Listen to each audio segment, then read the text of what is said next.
saaxiibayaal ku soo dhowaada muuqaalkeena maanta. filimkeennu wuxuu ku bilaabanayaa gabar yar oo lagu magacaabo Saara, taasoo rabtay inay aaddo xaflad ka dhacaysay guriga saaxiibkeed, balse Saara aabbaheed umuusan ogolaan inay aaddo xafladda. Saara aabbaheedna waxaa la oran jiray Doon. intaa kadibna Saara hooyadeed waxay weydiisatay inay u ogolaato inay aaddo xafladdaas. hooyadeedna waxay ugu jawaabtay dhib male, maanta iska daa, maalin kale ayaad aadi doontaa. halka Saarana markay hadalkaa maqashay ay aad u xanaaqday, kadibna waxay aaday qolkeeda. dhinaca kalena waxaan aragnaa walaasha ka weyn Saara. isla habeenkaana Saara waxay aaday xafladdii saaxiibkeed Christopher. intaa kadibna Saara hooyadeed waxay ogaatay in Saara aysan ku jirin qolkeeda. arrintaana waxay la wadaagtay ninkeeda. Saara aabbaheedna markuu arrintan maqlay aad buu u xanaaqay. kadib markii habeenkii oo dhan ay wakhti la qaadanaysa Christopher, subaxdii xigtay Saara waxay timid gurigeeda. markay guriga timidna aabbaheed ayaa si adag u canaantay ayada. dhinaca kalena Saara hooyadeed ayaa ayana meesha timi, halka Saara ayadoo xanaaqsan ay qolkeeda orod ku gashay. Saarana intay qolkeeda ku jirtay waxaa ayada u yimi hooyadeed iyo walaasheed. intaa kadibna way wada sheekaysteen. intaa dabadeedna Saara waxay ayaga u sheegtay in 3 bilood kadib ay noqon doonto 18 jir, markaana ay gurigan isaga tegi doonto, sidoo kalena ay saaxiibkeed la noolaan doonto.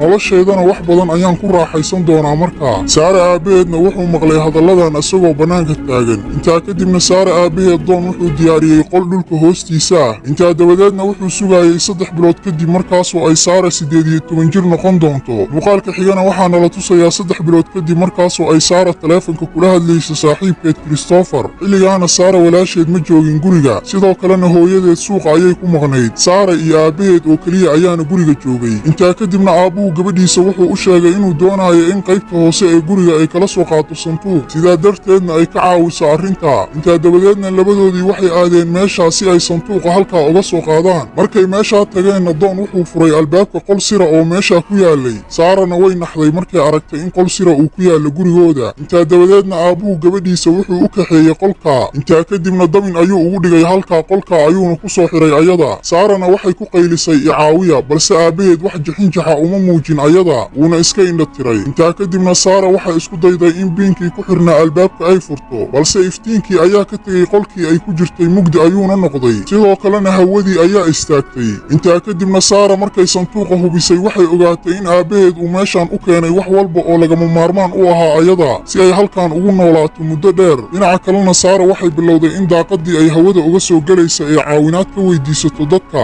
Doonna markuu arkay in codka Saara uu bannaanka u soo baxayo, taasi waxay sababtay inuu xiro daaqaddii ay hawada uga soo gelaysay ayada. haddana qolkan wuxuu noqday mid aan waxba laga maqlayn, sababtoo ah wuxuu owday meel walba oo dulayl ahayd. dhinaca kalena Saara hooyadeed aad bay uga walwalaysay maqnaanshaha gabadheeda, sidoo kalena meel kasta ayay ka raadisay ayada. laakiin Doon wax dadaala kuma bixin arrintaa, maadaama uusan wax dana ka lahayn Saara. maalintii xigtana Saara mar kale waxay isku dayday inay furto albaabka, balse si la mid a sidii hore nalkii ayaa ka tegey. intaa dabadeedna Doon ayaa meesha yimi, islamarkiina Saara waxay isku dayday inay goobta ka baxsato ayadoo kala tuurtay aabbaheed. laakiin Saara sidoo kale waxay aragtay in albaabkii kale uu xiran yahay. intaa dabadeedna aabbaheed ayaa si xooga dib ugu soo celiyey qolka, sidoo kalena aad buu ugu xanaaqay ayada. intaa dabadeedna wuxuu u sheegay haddii ay amaradiisa qaadato inuu halkan ka sii dayn doono ayada. laakiin Saara way iska diiday inay amaradiisa qaadato. arrintaana waxay keentay in Doon uu aad u xanaaqo, sidoo kalena uu xooga ayada. intaa kadibna Saara marba marka ka dambaysa xaaladeeda way ka sii daraysay, wayna ma tagtay. hal toddobaad kadibna boolisku waxay bilaabeen inay raadiyaan Saara. sidoo kalena Doon wuxuu sheegay in Saara ay aaday meel ka fog ayaga, sababtoo ah waxay rabtay inta nolosheeda ka dhiman inay noolaato annaga la'aanteen. Saara hooyadeedna waxay tiri gabadhayda hadalkaa afka oo keliya ayay ka oran jirtay, balse weligeed kumaysan fikirin inay sidaa samayso. sargaalkii booliska ahaana wuxuu yidhi waa inaan ka warsugnaa Saara, waxaa laga yaabaa inay nala soo xiriirto annaga. dhinaca kalena Saara waxay aad uga murugootay ficilkii foosha xumaa uu ku sameeyey aabbaheed, sidoo kalena aad bay u ooysay.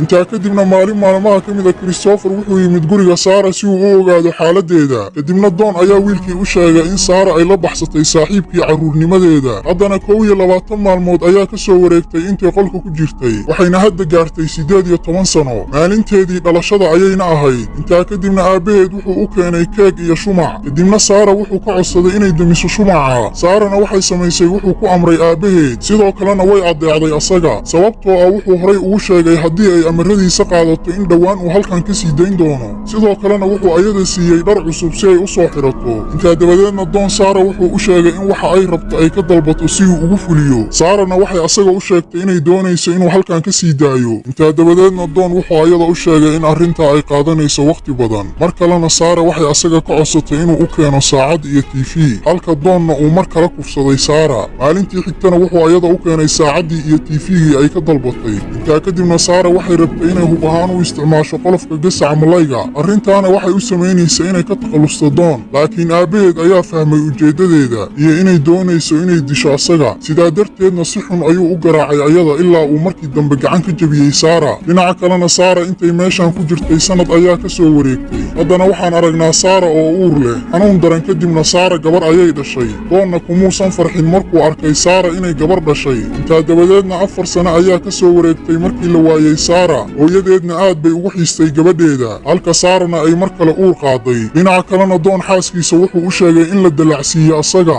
halka xaaskiisana ay asaga ka codsatay inuu shaqaalaysiiyo qof si dhaba u baara kiiska gabadhooda. intaa kadibna doon wuxuu ka biyadiiday arrintaa goobta ayuuna isaga tegay. dhinaca kalena doon wuxuu TV u keenay saara iyo gabadheeda. markay arrintan arkeenna aad bay ugu farxeen, sababtoo ah TVga waxay isku hilmaansiinayaan dhibaatada ay ku jiraan. maalmo yar kadibna saara mar kale waxay dhashay cunugeedii labaad, wuxuuna ahaa wiil. maalin maalmaha ka mid ahna saara gabadheedii way jiratay, qandho daran ayaana qabatay, halka doonna uu daawo u keenay. maalintaana sidoo kale doon iyo saara way isdagaaleen. dhinaca kalena Christopher mar kale wuxuu yimid guriga saara si uu wax uga ogaado arrimaheeda. sidoo kalena wuxuu halkaa kula kulmay saara walaasheed, wuxuuna ayadoo u sheegay in doon uu asaga u sheegay in saara ay la baxsatay saaxiibkeedii carruurnimada, halka saara walaasheedna ay Christopher u sheegtay inay ka shakisan tahay in aabbahood uu meel ku qariyey saara. marmarka qaarkoodna waxaan dareemaa in saara aysan naga fogayn annaga. dhinaca kalena saara mar kale waxay qaaday uurkeedii saddexaad, halka doon iyo xaaskiisana ay ku murmeen arrinta saara. intaa kadibna saara walaasheed waxay sheegtay in mar walba oo aabbahood lagu soo hadal qaado arrinta saara uu xanaaqo. saara hooyadeedna ayadoo arrintaa ka xanaaqsan ayay goobta isaga tagtay, halka doonna asagoo doonaya in xaaskiisa uu dejiyo uu soo dabagalay ayada. sidoo kalena furayaashiisii ayuu meesha kaga soo tagay. isla markiina saara walaasheed waxay meesha ka soo qaaday furayaashii, waxayna aaday qaybta hoose ee guriga si ay halkaa u soo hubiso. sidoo kalena waxay meesha ku aragtay waxyaabo kala duwan. intaa dabadeedna saara walaasheed markay alaabtan aragtay waxay isweydiisay sababta alaabtan halkaa loo keenay. dhinaca kalena doon ayaa isla markiiba meesha yimi. saara walaasheedna wuxuu ka soo celiyey meesha. haddana saara waxay dhashay cunugeedii saddexaad, wuxuuna ahaa wiil. intaa kadibna saara waxay doon weydiisatay in cunuga yar uu bannaanka geeyo, sidoo kalena uu hooyadeed siiyo si ay u koriso. doonna markuu arrintan maqlay fikrad cusub ayaa ku soo dhacday. cunugiina wuxuu dhigay meel ka baxsan gurigooda si qarsoodi ah. dhinaca kalena saara hooyadeed bannaanka ayay u soo baxday kadib markay maqashay cunuga yar ooyintiisa. intaa kadibna hooyadu waxay meesha ka heshay warqad ay ku qoran tahay: hooyo, waxaan ahay saara, kanina waa cunugayga. xaaladayda dhaqaalena ma fiicno, cunugaanna ma korin karo, sidaa darteedna adigu korso. intaa dabadeedna saara hooyadeed waxay meesha ka soo qaadatay wiilkii yaraa, sidoo kalena waxay go'aansatay inay korsato ilmahan yar. dhinaca kalena doon wuxuu meesha ka helay warqad kale taasoo ay ku qornayd: aabbahay wuxuu ugu xiray qolka hoose. ninkii doon ahaana markuu warqadan arkay aad buu u xanaaqay, sidoo kalena wuxuu ciqaab daran marsiiyey saara. mar kale ayuuna xoogay. muuqaalka xigana waxaana la tusayaa sannado badan kadib, markaasoo saara gabadheedii iyo wiilkeediiba ay weynaadeen. maalin maalmaha ka mid ahna doon wuxuu si xun u fiiriyey gabadha saarana isla markiiba waxay fahantay ujeedka xun ee doon. sidoo kalena saara waxay ogaatay in doon uu damac ka galay gabadheeda. intaa kadibna saara waxay aad uga welwelaysay gabadheeda, sababtoo ah gabadheedu waxay la ildarnayd neef. maalin maalmaha ka mid ahna saara waxay aragtay saqafkii qolkeeda oo soo daynaya roob, waxayna ku fikirtay haddii ay halkaa duleeliso in dadka ay caawinaad ka weydiisan karto meesha. isla markiina duleel ayay meesha ka samaysay. habeenkii markii la gaarana iftiin ayaa ka soo baxaya godkaas. nin baana arkay arrintaa, balse nasiib darro ninkii arrintii wuxuu la wadaagay doon, wuxuuna u sheegay inuu jiro iftiin ka imaanaya duleelka qolka hoose ee gurigooda. maqlidda arrintaana doon aad buu u xanaaqay, isla markiina wuxuu u tegey saara si xun ayuuna u garaacay ayada. sidoo kalena wuxuu garaacay saara carruurteeda ilaa markii dambe uu cunug ka mida dhinto. intaa kadibna doon wuxuu duugay cunugii, halka saarana ay aad uga murugootay dhacdada xanuunka badan. intaa dabadeedna saara doon waxay weydiisay xaaladda wiilkeedii uu hooyadeed u geeyey. doonna wuxuu ayada ugu jawaabay in wiilkeeda bisha soo socda uu tartan ciyaari doono. dhinaca kalena saara wiilkeedii meeshaan jooga ayaa sheegay inuu doonayo inuu bannaanka aado, sidoo kalena uu soo ciyaaro, halka doonna uu asaga u sheegay in dhaqanka hooyadii markuu fiicnaado uu meeshaan ka saari doono. sidoo kalena markaa bannaanka ayaad aadi doontaa, waadna soo ciyaari doontaa. dhinaca kalena saara doon waxay ka raaligelisay in carruurteeda ay asaga kala hadlaan in bannaanka ay aadaan. markii odagii uu meesha ka tagana labadii ilmood waxay ku xanaaqeen saara, sidoo kalena waxay weydiiyeen sababta ay u raaligelisay asaga. hooyadiina ilmaheeda gabadheeda waxay ugu jawaabtay in arrintan ay u samaynaysa inay badbaadiso ayaga. dhinaca kalena Saara aad bay u murugootay sidoo kalena waxay u xiistay Christopher sababtoo ah intaysan dhacdadan qabsan ka hor waxay la kulantay Christopher